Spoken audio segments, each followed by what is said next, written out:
Our next segment is Medical Mayhem, where we uncover news that's making waves online and decipher whether it's trash or whether it's truth.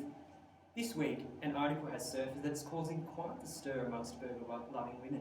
In fact, according to the Daily Mail, teenage girls who love burgers are far more likely to get breast cancer before they hit 45. So, what do you guys think about this?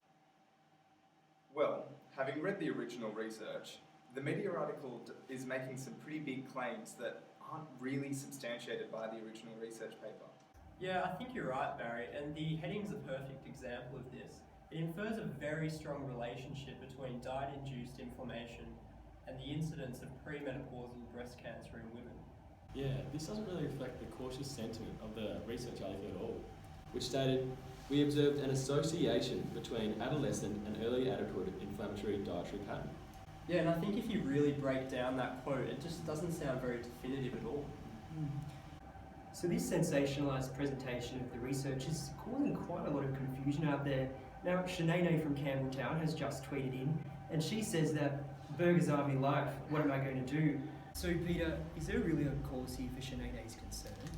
Well, this is another issue because the research article never explicitly states that burgers induces these cancer-causing inflammatory patterns, but rather it focuses more on a range of inflammatory food groups such as refined grains and saturated fats over a long period of time. Well, actually, Peter, you've raised another really important concern that wasn't at all covered in the media article. The research very clearly states that it's the frequency of consuming these inflammatory foods that increases risk far more than the odd burger or two. So to help us better understand the research, we'll now cross live to Dr. Dawes at Harvard University. Thanks for being with us. Now, could you explain what is actually going on here?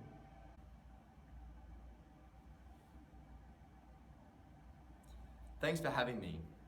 So the real strength of this study is its size, using 45,000 middle-aged women who were asked to recount their adolescent diet. The researchers then linked particular dietary patterns to incidences of premenopausal breast cancer. So you're saying that certain diets can increase breast cancer risk? Exactly. So certain diets can cause chronic inflammation, where we see an increase in biomarkers like TNF-alpha, interleukin-6 and C-reactive protein, which we know can actually alter the tumour microenvironment and promote tumour growth. So it seems like what was reported in the media article is actually pretty accurate. Well, the science is not really so black and white. The issue here is that the media release hasn't really conveyed the main limitation of Harris's study. Because it was a retrospective study, which means there might be some inaccuracies in subjects recalling their diet from decades and decades ago. Well, I don't remember what I ate last night, let alone 3 decades ago.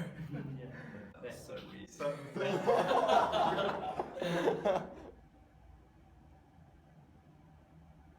Well, that's the thing. It was really important to validate this. So the same research group previously produced a paper that showed that recollection of food in early childhood is actually reasonably accurate and reproducible.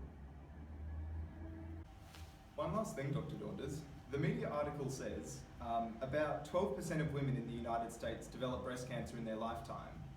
How much of that is attributable to the inflammatory diet?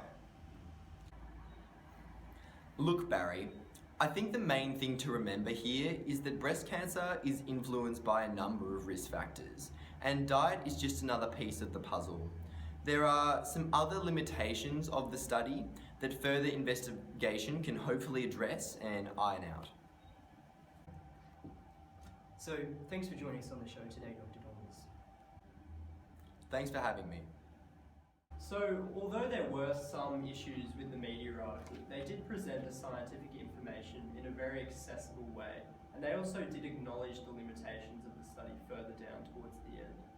Yeah, but that's for those that actually read beyond the title. Yeah, see, this is the issue with the media's use of sensationalised headlines. Many people simply skim them and take them at face value. It's easy to see how readers can become misinformed on important medical issues.